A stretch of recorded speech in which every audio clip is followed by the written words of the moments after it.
Welcome to the channel. Some people believe certain objects can carry something evil. And this doll, they say it tried to prove it. In the early 1970s, two young nurses brought home a simple Raggedy Ann doll. They didn't think much of it at first, but then it started moving. They would leave it on the bed and come back to find it sitting upright on a chair. Sometimes its legs would be crossed.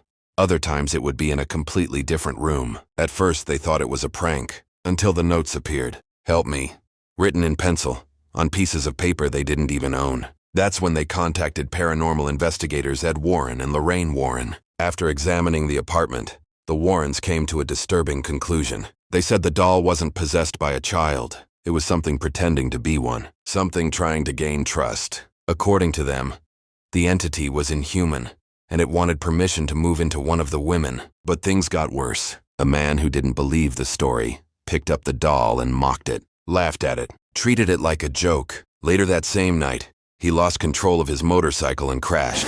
A young man came in here one day with a bunch of college students, and after I told him about the doll and many other things, he came over here. I was standing over in the other corner. He started tapping on this glass and said, "I don't believe any of this. This is a bunch of hooey."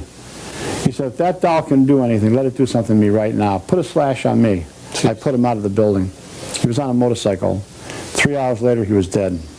The girl that he was with said that he was laughing about the doll when the motorcycle, just like the car, went out of control, hit a tree, and killed him instantly. The girl was in the hospital for over a year. You do never challenge devils. After that, the Warrens took the doll. They said it was too dangerous to leave behind. They sealed Annabelle inside a glass case in their occult museum and placed a warning on the front: "Do not open," because they believed whatever was attached to that doll was never a child, and it was never harmless. They'd leave the doll in the bedroom. They'd come home after midnight, put the key in the door, unlock the door, and who do you think is standing there? The Raggedy Ann doll. Standing. We went to the house. Exorcism was performed immediately in the home and over the people. I took the doll back to my home here, where it's in the museum now. At one time I had it just sitting in a chair. But a priest came here one day and he said, "Ed, this doll, it's supposed to be infested by devils." He picks the doll up and he throws it across the room, just like the young man in the house. "God is more powerful than the devil." I said, "Yes, Father, you're right. God is more powerful than the devil, but no priest is, no man."